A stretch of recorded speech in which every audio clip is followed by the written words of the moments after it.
Akyatin mo ako. So, yan naman yung tema ngayon ng ating video. So, ito pa yung video namin noong nakaraang buwan kung saan pumunta kami sa Tagaytay. Ayan o, maraming bikers na pilit na umaakyat na kahit na mataas yung lugar na to, ay matyaga pa rin silang nagbabike. Ayan o.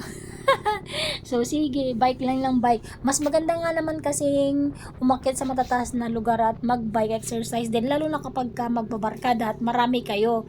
So, go lang, pedal lang, makakapunta din or makakarating rin sa taas. Isa pa, hindi rin masyado ramdam yung pagod kapag ka sa mataas na lugar umakyat kasi malamig din kasi dyan. So, kahit tirik yung araw at napakainit dapat, pero since mataas yung lugar ay malamig pa rin yung pakiramdam at hindi ka masyado pagod.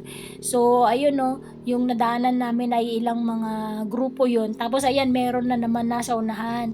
Ayan, so, ang dami nilang nagbabike talaga paakyat dito sa Tagaytay. Maganda rin naman kasi talaga pasyalan to.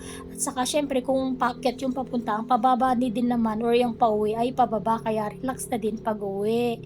So, ayan, kami ay umakyat dyan at pumunta kami dun sa picnic grove nung time na yan. Tapos, itong intersection na to, so dun sa left side, yan yung papuntang Sky and the Palace dyan.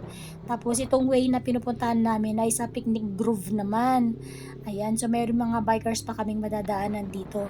Salamat guys sa panonood lagi ng aking mga video. Tapusin sana ito hanggang sa dulo. Sana makahuli kayo sa dulo. Ayan o, may bikers pa. Salamat sa panonood. God bless everyone. Bye!